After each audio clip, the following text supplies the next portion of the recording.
Hello champs, how are you चैम्स।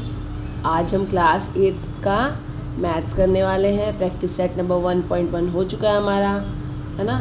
Rational इनरैशनल numbers कर रहे हैं ना हम लोग। चैप्टर फर्स्ट हो गया है। फर्स्ट में हमने 1.1 प्रैक्टिस सेट कर दिया है। 1.2 आज शुरू करेंगे। उसके पहले रूल्स देख लेते हैं। 1.2 के कुछ रूल्स हैं, ठीक है। तो रैशनल नंबर को कंपेयर करना है। रैशनल नंबर यानी जो भी हमने देखा था रैशनल नंबर क्या होते हैं, वो होते हैं p/q और q। जो डिनोमिनेटर होता है वो 0 के इक्वल नहीं होना चाहिए, ठीक है। ये रैशनल नंबर होते हैं। तो देख लेते हैं। देखिए अब ये p/q है, समझिए p/q है, और q जो है वो 0 के इक्वल नहीं होना चाहिए। ये इसका डेफिनेशन है, ठीक है चैम्प्स। अब देखिए, अगर दो रैशनल नंबर हमको दिए a/b और c/d, इनको कंपेयर करना है, ठीक है। b और d पॉजिटिव है, यानी डिनोमिनेटर इनके पॉजिटिव होने चाहिए। पॉजिटिव है अगर, ठीक है, तो a को मल्टीप्लाई यानी क्रॉस मल्टीप्लाई जो हम करते हैं ना, a इंटू डी और c इंटू बी, ठीक है। इनको जब मल्टीप्लाई करेंगे a और d को, उसके बीच में जो साइन नंबर लगाएंगे और b इंटू सी करेंगे, अगर ये दोनों नंबर बड़ा आया है तो ये जो है फर्स्ट इक्वेशन a/b बड़ा होगा। देख लीजिए यहाँ पे a इंटू डी अगर लेते हैं, a इंटू डी और c इंटू बी, ठीक है। उसमें से अगर b/c बड़ा है, b इंटू सी बड़ा है, तो ये पूरी इक्वेशन अगर हमने इसको मल्टीप्लाई किया है, ठीक है ना, c ऊपर है, अगर ये इसको मल्टीप्लाई किया है और ये बड़ा नंबर आ गया है तो ये वाला इस तरफ मूव करेंगे। क्रोकोडाइल्स माउथ बोलते हैं इसको, ठीक है ना। क्रोकोडाइल्स माउथ इस तरफ खुलेगा, जिस तरफ बड़ा होता है उस तरफ माउथ खुलता है। और अगर दोनों इक्वल हुए, इन दोनों को a/d multiply a into D और c into B are equal, then ab equal to cd, ठीक है चैम्प्स। नेक्स्ट रूल है a multiplied by d is bigger than b multiplied by c, then ab is bigger than c/d। आया champs समझ में। अभी देखिए ये तो रूल्स है, अभी जब हम सॉल्व करेंगे तो आपको और भी आसानी से समझ में आ जाएगा। चैम्प्स बहुत छोटी सी एक्सरसाइज है। Compare the following numbers. आपको दो नंबर दिए हैं -7 और -2। आपको कंपेयर करना है। कंपेयर करना है नहीं बताना है कौन सा बड़ा है कौन सा छोटा है। देखिए तो पहले हम ये नंबर लाइन बना लेते हैं कि यहाँ पे ये आपको बताने के लिए है चैम्प्स। एक बार समझ लीजिए, फिर कोई टेंशन नहीं होगा। यहाँ पे 0 है, जैसे हमने फर्स्ट एक्सरसाइज में किया था ना वैसे ही, लेकिन फिर एक बार रिवाइज हो जाएगा। ये 1 2 3 4 5, ठीक है। ये पॉजिटिव नंबर है 0 के इस तरफ, और ये नेगेटिव नंबर -1 -2 -3 -4, ठीक है चैम्प्स। देखिए अब 0 सबसे छोटा नंबर है पॉजिटिव साइंस में। 0 सबसे छोटा है, उससे बड़ा नंबर है 1, उससे बड़ा नंबर है 2, उससे बड़ा नंबर है 3 4 5 एंड सो ऑन। ऐसे जितना इस तरफ बढ़ता जाएगा वो नंबर बड़े होते जाते हैं। लेकिन नेगेटिव इंटीजर्स जब होते हैं, ये पॉजिटिव का था 0 से, 0 इसमें सबसे बड़ा है -1 में से, ठीक है चैम्प्स। -1 उससे छोटा है, 0 से छोटा है, -2 -1 से भी छोटा है, -2 जो है -3 से भी छोटा है, ठीक है। -3 जो है -2 से भी, यानी इस तरफ जो नंबर बढ़ते जाएंगे वो छोटे होते जाएंगे, इस तरफ जो बढ़ते जाएंगे वो बड़े होते जाएंगे, ठीक है चैम्प्स। तो देखिए अभी आपको यहाँ पे बताया -7। -7 किस तरफ आता है? -4 -5 -6 -7। -7 मैंने अभी क्या बताया, जो इस तरफ आते हैं वो छोटे होते हैं और इस तरफ होते हैं बड़े होते हैं। तो -7 और -2 में क्या बड़ा हो गया? तो दोनों में -2 बड़ा हो गया। तो हम इसको लिखेंगे, यहाँ सॉल्यूशन लिख लेते हैं पहले। ये सॉल्यूशन हो गया। और देखिए अब हमने a और b जो अभी देखा था ना वैसे देखना है। ये समझिए a है और ये b है, ठीक है। अब देख लीजिए अभी हम कैसे लिखेंगे। If a and b are positive numbers, if a and b are positive numbers such that a is smaller than b, then minus में क्या हो जाएगा, -a is bigger than -b। उल्टा हो गया ना यहाँ पे। पॉजिटिव में a अगर बड़ा है 2 और 7 में, ठीक है ना, अगर 7 है, ये 7 अगर पॉजिटिव ले लेते हैं दोनों को भी, बहुत अच्छे से एक बार समझ लीजिए, फिर आपको टेंशन नहीं होगा। पहला समझने में थोड़ी सी परेशानी हो रही है क्योंकि मैं अभी समझा रही हूँ आपको, पहले समझ लीजिए इसको अच्छे से। 7 और 2 में क्या डिफरेंस है? अगर पॉजिटिव इनके नंबर्स हटा देते, नेगेटिव हटा देते, तो 7 और 2 है, तो आपको पता है कि कौन सा बड़ा है, तो आप फट से बता सकते हैं कि 7 बड़ा है। लेकिन जब नेगेटिव है तो ये a है, ये b है, तो यहाँ पे जो है -7 वाला तो छोटा है ना, तो -a is smaller than -b। Since देखिए ये अगर पॉजिटिव लेते हैं 2 7 से बड़ा है, देयरफॉर -2 इज स्मॉलर देन -7। आपको क्या लिखना है? a इधर लिखना है -a is smaller than -b since -2 is equal to -7। ये वाला नहीं लिखेंगे तो भी चलेगा चांस, लेकिन आपको ये लिखना ज़रूरी है, ठीक है। और समझ में आ गया होगा कैसे किया है ये -7 और -2 में। -2 बड़ा है -7 से क्योंकि इस तरफ आ रहा है वो नंबर। ये हमारा फर्स्ट सॉल्व हो गया। सेकेंड है हमारा 0 और -9/5। देखिए 0 यहाँ पे है, माइनस यहाँ पे जा रहा है। नेगेटिव इंटीजर्स है ना, नेगेटिव इंटीजर्स है तो ये हमेशा छोटा रहेगा, 0 से भी छोटा रहेगा। 0 यहाँ है, ये माइनस नेगेटिव जो है वो इससे भी छोटा रहता है, अभी बताया था मैंने आपको। तो यहाँ पे क्या लिखना है? ये a है और ये b है, तो a is bigger than b because ये माइनस में है, ठीक है ना। पॉजिटिव नंबर जो है वो माइनस में है। On number line -0 left of 0, तो देयरफॉर ये 0 बड़ा है। इधर लिख लेंगे therefore 0 is bigger than -9/5। Easy हो गया ये, ठीक है ना, ये इजी हो गया ना। 0 जो बड़ा है, ये बस ये आप नंबर लाइन्स याद रख लीजिए और कैसे लिखना है देख लीजिए। ये ईजीएस्ट मेथड बता रही हूँ मैं आपको।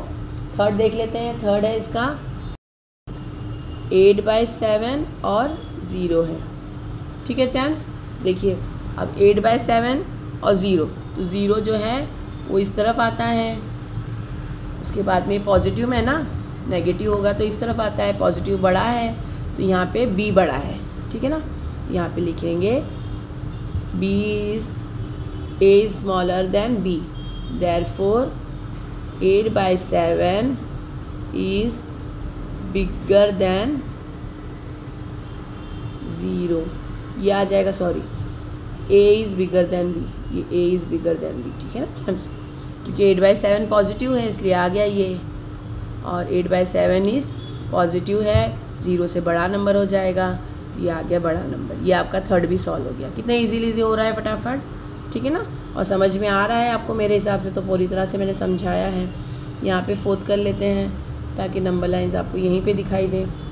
नंबर फोर्थ है -5/4 और 1/4। देखिए अब यहाँ पे एक पॉजिटिव है और एक नेगेटिव है जेम्स, दोनों का डिनोमिनेटर सेम है, एक लेकिन पॉजिटिव है और नेगेटिव है। अगर पॉजिटिव यहाँ पे दिया है, देखिए ये पॉजिटिव बड़ा होगा, नेगेटिव छोटा होगा। हमेशा याद रखिए पॉजिटिव बड़ा होगा, नेगेटिव छोटा हो, चाहे कोई भी नंबर हो, ठीक है चैम्स। तो हम यहाँ पे जो है, हमको यहाँ पे समझ में आ रहा है 1/4 बड़ा है कि नेगेटिव आ गया। तब हमने देखना है कि ये देखिए दोनों अगर नेगेटिव थे जब फर्स्ट वाले में, तो हमने देखा था कौन सा बड़ा है कौन सा छोटा है। लेकिन अगर नेगेटिव एक आ गया, कोई भी दोनों में से एक नेगेटिव है, वो छोटा ही होगा, ठीक है।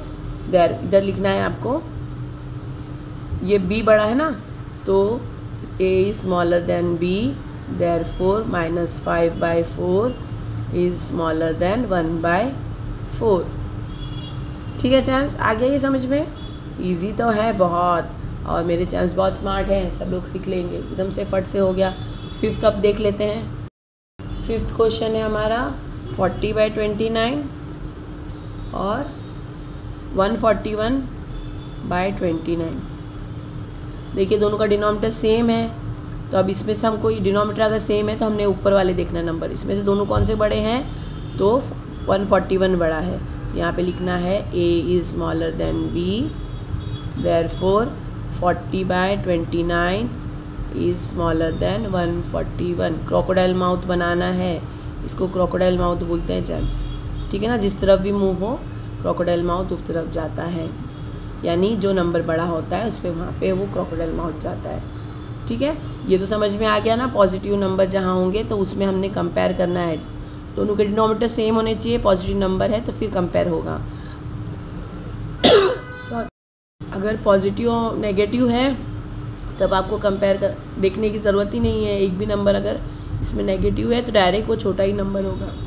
पॉजिटिव अगर दोनों नेगेटिव नंबर हैं तब फिर कंपेयर करना पड़ेगा, तो जो छोटा नंबर होता है नेगेटिव में बड़ा होता है, ठीक है ना।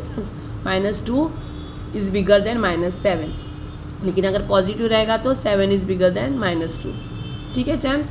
नेक्स्ट करते हैं चैम्स। 6th क्वेश्चन है हमारा -17/20 और ये जो है बीच में है, ठीक है ना, -13/20।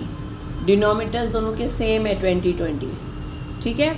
अब देखिए एक -17 है, एक -13 है, तो हमने क्या देखा है, नेगेटिव नंबर्स में कब कंपैरिजन करते हैं, तो जो छोटा नंबर होता है वो बड़ा होता है, ठीक है ना। तो इसमें हम लोग क्या लिख सकते हैं, चैम्स डिनोमिनेटर सेम है तो -13 इज़ बिगर देन -17, ठीक है ना। तो देखिए ए जो है वो स्मॉलर है बी से, देयरफॉर -17/20 इज स्मॉलर देन -13/20, ठीक है चैम्स। 7 देख लेते हैं। 7th है हमारा चैम्स। 7th क्वेश्चन है हमारा 15/12 और 7/16। देखिए अब इसमें जो है डिनोमिनेटर अलग अलग है दोनों भी, तो डिनोमिनेटर साथ में करना पड़ेगा, एक जैसे करना पड़ेगा तब हम कंपेयर कर पाएंगे ना। तो इसके 2 मेथड है चैम्स, या तो आप क्रॉस मल्टीप्लाई कर दिए जैसे a मल्टीप्लाइड बाई डी और b मल्टीप्लाइड बाई सी, ठीक है ना, जैसे अभी बताया था रूल में 15 मल्टीप्लाइड बाई 16 और 12 मल्टीप्लाइड बाई 7। तो ये बहुत लंबा प्रोसेस हो जाएगा। एक दूसरा मेथड भी है, देखिए इसमें क्या करना है, जो नीचे के नंबर्स है ना डिनोमिनेटर जो है उनको हमने एलसीएम निकालना है, उनका एलसीएम लीस्ट कॉमन मल्टीप्लायर। 12 का टेबल और 16 का टेबल जब हम लिखेंगे तो किसके टेबल में आता है वो देख लेते हैं। तो देखिए चैम्स यहाँ देखिए 12 का टेबल अगर लिखते हैं तो 12 1 ज़ा 12, 12 2 ज़ा 24, 36, 48, 60, ठीक है, यहाँ तक लिख लिया। आगे देखते हैं, अगर नहीं होगा तो फिर आगे लिखेंगे। 16 का टेबल 16 1, क्योंकि डिनोमिनेटर दोनों है ना, एलसीएम निकालना है। 16 1 ज़ा 16, 16 2 ज़ा 32, 16 3 ज़ा 48, 16 5 ज़ा 16 3 ज़ा 48, 16 4 ज़ा 64। देखिए अब दोनों में भी 48 आ गया है, ठीक है ना। अब देखिए 1 2 3 4, यानी 12 को हम 4 से मल्टीप्लाई करेंगे तो 48 आ जाता है, 16 को 3 से मल्टीप्लाई करेंगे तो 48 आ जाता है। तो देख लेते हैं इसको। देखिए चैम्स 12 को 4 से मल्टीप्लाई करना है और 16 को 3 से मल्टीप्लाई करना है, तो सिर्फ यही नंबर मल्टीप्लाई नहीं होगा चैम्स, इसके ऊपर जो ये जो पूरा फ्रैक्शन है ना वो भी 4 से मल्टीप्लाई होगा। देखिए 15/12 था, 7/16 था। अगर हमने 12 को 4 से लिया 48 करने के लिए तो 15 को भी 4 से लेना होगा। हमने ये छोटी क्लासेस में पढ़ चुके हैं एलसीएम कैसे निकालना है, लेकिन फिर भी आपको इधर एक्सप्लेन कर दे रही हूँ। अब देखिए 15 4 ज़ा 60, 12 4 ज़ा 48 और 7 3 ज़ा 21, 16 3 ज़ा 48। अब दोनों के सेम हो गए चैम्स, आ गए ना दोनों का सेम। अब इसमें आप बता सकते हैं कौन सा बड़ा है, तो 60/48 बड़ा है ना। देखिए A is bigger than B, therefore 60/48 is bigger than 21/48। Denominator हमको सेम करने पड़ेंगे चैम्स, तभी हम कर पाएंगे। अब देखिए ये हमने किया है, लेकिन हमको यहाँ पे नहीं छोड़ना है, जिस तरफ मुंह है ना इसको यहाँ पे लेना है। तो अब देखिए इसके बाद में ये लिखना है आपको, देयरफॉर 15/12 इज़ बिगर देन 7/16। ये आया समझ में, जिस तरफ आपने क्रोकोडाइल्स माउथ किया है ना उसी तरफ वो आपका जो है फ्रैक्शन बड़ा हो जाएगा, ठीक है। क्योंकि हमको तो ये फ्रैक्शन पूछा है ना, इसमें से कौन सा बड़ा है, तो हमको ये वाला फ्रैक्शन नहीं बताना है, हमको यही फ्रैक्शन बताना है। इजी था ना ये भी। चलिए 8 देख लेते हैं चैम्स। हमारा 8 है -25/8 और -9/4। देखिए अब इनके भी डिनोमिनेटर सेम नहीं है। अगर हम इनका भी एलसीएम निकालते हैं, 4 1 ज़ा 4, 4 2 ज़ा 8 और 8 1 ज़ा 8। चैम्स देखिए ये वाला इजी है, इसलिए मैं वो जो रूल वाले हैं ना मल्टीप्लिकेशन करने वाला, अब देखिए फर्स्ट वाला हमने जो देखा है उसको अगर 15 16 से मल्टीप्लाई करते हैं तो बहुत लंबा नंबर आ जाता। करना चाहे तो आप ऐसे भी कर सकते हैं, ठीक है, लेकिन मैं ये वाला मेथड बता दे रही हूँ ताकि आपको ईजी पड़े। एलसीएम निकालना आता है हमको, ठीक है चैम्प्स। देखिए इसका एक्सप्लेनेशन करा देती हूँ 8 वाले का। अगर हम 8 लेते हैं तो 8 1 ज़ा 8 हो जाता है, और 4 का लेते हैं तो 4 1 ज़ा 4 4 2 ज़ा 8, यानी 8 के टेबल में 8 1 ज़ा हो जाता, 4 के टेबल में 2 हो जाता। तो ये पूरा फ्रैक्शन जो है हमने पूरे फ्रैक्शन को लेके करना है, -25/8 और -9/4। अब 8 1 ज़ा 8 होता है और 4 2 ज़ा 8 होता है, तो जो नया नंबर है उससे इसको मल्टीप्लाई करना है चैम्प्स, ठीक है ना। यहाँ पे 2 है तो यहाँ पे भी 2 ले लिया, यहाँ पे 1 है तो यहाँ पे भी 1 ले लिया। अब -25 1 ज़ा -25, 8 1 ज़ा 8 और 9 2 ज़ा 18 माइनस के साथ में, और 4 2 ज़ा 8। अब देखिए दोनों का डिनोमिनेटर सेम हो गया, हमको यही करना था ना। अब देखिए ये माइनस में साइन है चैम्प्स, नेगेटिव है दोनों नंबर्स। तो कैसे बताया था, अगर नेगेटिव बड़ा नंबर है, जितना बड़ा नंबर जाएगा उतना छोटा होता जाता है, वो 0 से जितना दूर रहेगा उतना छोटा रहता है। -18 इसमें बिगर है। देखिए therefore A is smaller than B, -25/8 is smaller than -18/8। Therefore हमारा क्वेश्चन क्या है, फ्रैक्शन -25/8 और -9/4। तो इसकी तरफ हमने क्रोकोडाइल्स माउथ किया है, तो इधर की तरफ क्रोकोडाइल्स माउथ होता है। ईजी है ना, कोई टेंशन नहीं, आराम से हो गया। कितना इजी था चैम्प्स। 9th वन है 12/15 और 3/5। तो देखिए हमको तो समझ में आ रहा है ना, 5 के टेबल में 15 आता है। तो देखिए हम एक्सप्लेनेशन में यहाँ पे कर देते हैं। 15 1 ज़ा 15, 5 1 ज़ा 5, 2 ज़ा 10 और 5 3 ज़ा 15, ठीक है चैम्प्स। देखिए यहाँ पे 12/15 और 3/5 है, तो 15 1 ज़ा 15 और 5 3 ज़ा 15, तो पूरा फ्रैक्शन मल्टीप्लाई होगा ना। 12 1 ज़ा 12 और 15 1 ज़ा 15, वैसे ही हो गया। 3 3 ज़ा 9, 5 3 ज़ा 15। चैम्प्स देखिए दोनों डिनोमिनेटर सेम आ गए, 15 और 15 और 15। तो अब देखिए दोनों पॉजिटिव नंबर है, तो कौन सा नंबर बड़ा है। अब ये डिनोमिनेटर छोड़ देना होता है, 12 और 9 में से कौन सा बड़ा है, तो 12 बड़ा है। तो देखिए यहाँ पे लिख देना है आपने, A is bigger than B, therefore 12/15 is bigger than 3/5, ठीक है ना। डायरेक्ट मैंने यहाँ फ्रैक्शन लिख लिया, इसमें तो ये बड़ा ही हो गया, ठीक है चैम्प्स। इजी था। चलो लास्ट वन देख लेते हैं चैम्प्स। 10th वन है हमारा -7/11 और -3/4। देखिए अब इसमें तो कोई दोनों भी जो है एक टेबल में नहीं आते हैं, ठीक है ना। तो हमने 11 4 ज़ा 44 कर सकते हैं, और 4 11 ज़ा 44 हो सकता है ना चैम्प्स। देखिए ए और बी वाला वैसे सिस्टम करना है अब, तो देखिए बता दे रही हूँ मैं आपको। यहाँ पे ले लेना है क्रॉस मल्टीप्लाई में, -7/11 पूरे फ्रैक्शन को 4 से मल्टीप्लाई करना होगा, ये पूरे फ्रैक्शन को नीचे वाले डिनोमिनेटर से, ठीक है ना, जैसे हम करते थे अभी। और -3/4 को नीचे वाले डिनोमिनेटर, नेक्स्ट वाले डिनोमिनेटर यानी 11 से। ये पूरे को इसके डिनोमिनेटर से होगा, ये पूरे को इसके डिनोमिनेटर से होगा, ठीक है ना चैम्प्स। ये हो गया 7 4 ज़ा 28 और 11 4 ज़ा 44, -33, ये भी माइनस है, और ये 4 4 ज़ा 11 4 ज़ा 41, सॉरी 11 4 ज़ा 44, ठीक है चैम्प्स। अब देखिए नेगेटिव और पॉजिटिव है, ठीक है ना, डिनोमिनेटर तो सेम कर दिए, तो जो 0 से ज़्यादा नज़दीक होता है, छोटा नंबर नेगेटिव में होता है, वो बड़ा होता है ना। तो देखिए A is bigger than B, therefore ये देखिए ये बड़ा है, यहाँ पे लिख देते हैं -7/11 is bigger than -3/4।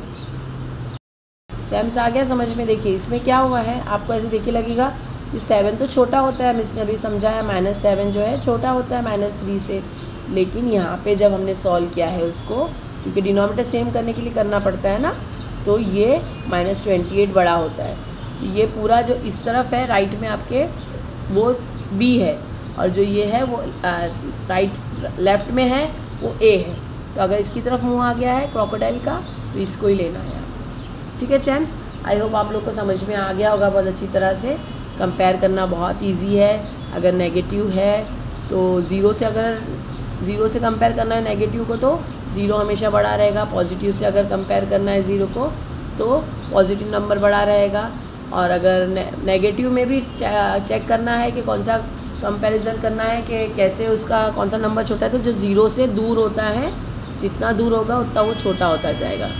ठीक है ना चैम्स। पॉजिटिव तो हमको पता ही है कैसे करना है, अगर डिनोमिनेटर के सेम नहीं तो सेम डिनोमिनेटर लेने हैं। ठीक है चैम्स, आई होप अच्छे से समझ में आ गया। अगर आपको थोड़ा सा भी यूज़फुल लग रहा है प्लीज़ लाइक शेयर और सब्सक्राइब कर दीजिए। जिन्होंने सब्सक्राइब किया उनका थैंक यू, और जिन्होंने नहीं किया है प्लीज़ कर दीजिए, ताकि आने वाली वीडियोज़ आपको अच्छी तरह से मिल सके। और मिलते हैं नेक्स्ट वीडियो में, तब तक पढ़ाई करते रहिए। जब तक प्रैक्टिस नहीं करेंगे चैम्स आपको आएगा नहीं समझ में। 2 बार वीडियोस देखिए, तीसरी बार अपने आप कर पाएंगे। वीडियो के साथ करते हुए मेरे साथ देखते हुए करिए, और फिर तीसरी बार अकेले करिए। ठीक है चैम्स, तो मिलते हैं नेक्स्ट वीडियो के लिए उम्मीद है। तब तक बाय।